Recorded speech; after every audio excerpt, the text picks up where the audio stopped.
สบายดีสามัคคีหักแพงยามมือแรงมันมืดพอมีพี่น้องขอต้อนหอกต้อนหับพอเมพี่น้องเข้าซอกเข้าสู่งานบุญประจำปอกประจำปีของบ้านเฮาและในมื้อนี้เขาได้เชิญเอานักห้องที่มีชื่อเสียงโด่งดังที่มาจากประเทศอิสราเอลเพิ่นสิมาห้องเพลงอยู่ที่หมู่บ้านของพวกเขาถ้าพ่อแม่พี่น้องพร้อมแล้วขอเสียงตบมือดังๆนะครับนักห้องที่มีชื่อเสียงโด่งดังแน่มาจากประเทศอิสราเอล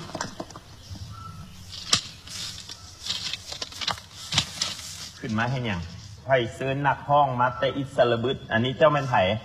คอยนี่แหละนักห้องมาแต่ประเทศอิสราเอลมันคือบักท้องใส่อยู่แถวบ้านใช่ปะลูกคนละแม่ซื้อว่าจังไหนเลี้ยวเบิงดวงดอกไม้กวงยายไพศาลทุกคนสุขสำราญเบิกบานแอนมวนซื่นเดี๋ยวนี้ข่อยยังไม่ได้เห็นเจ้ามาเล่าก่อนยังค่อยถามซื้อเจ้านะว่ามีซื้อว่าจังไหนก็ซื้อคนนี้แหละซื้อมาเลี้ยวเบิงดวงดอกไม้กวงยายไพศาลทุกคนสุขสำราญเบิกบานแอนมวนซื่นซื้อว่านี่ซื้อ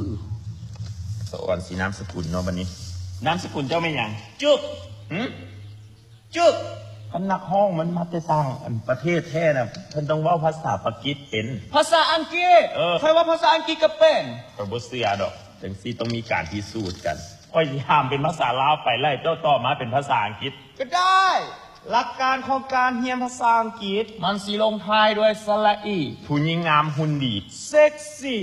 เด็กน้อยหน้าหักเลิฟลี่กองรอนบ้าน security ลิง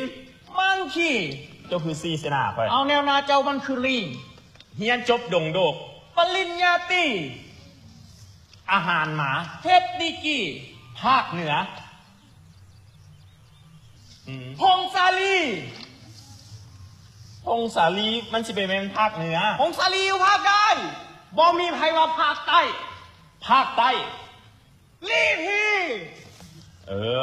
มันตกกเข้าลงมาละโบตาย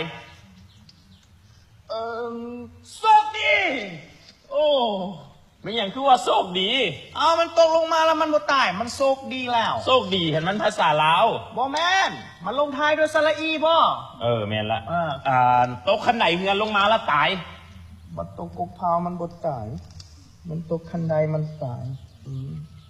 มิจิลี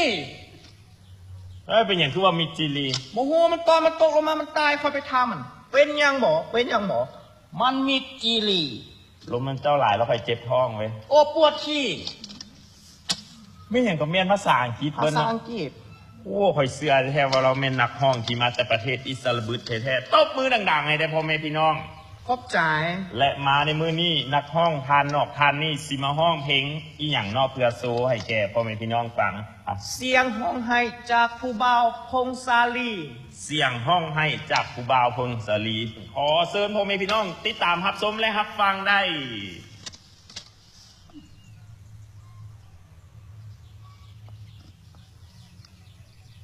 ไม่โบดังโอ้ไม่โลไม่ขอเชิญทานบุกกับนครมาแต่ประเทศอิสราเอล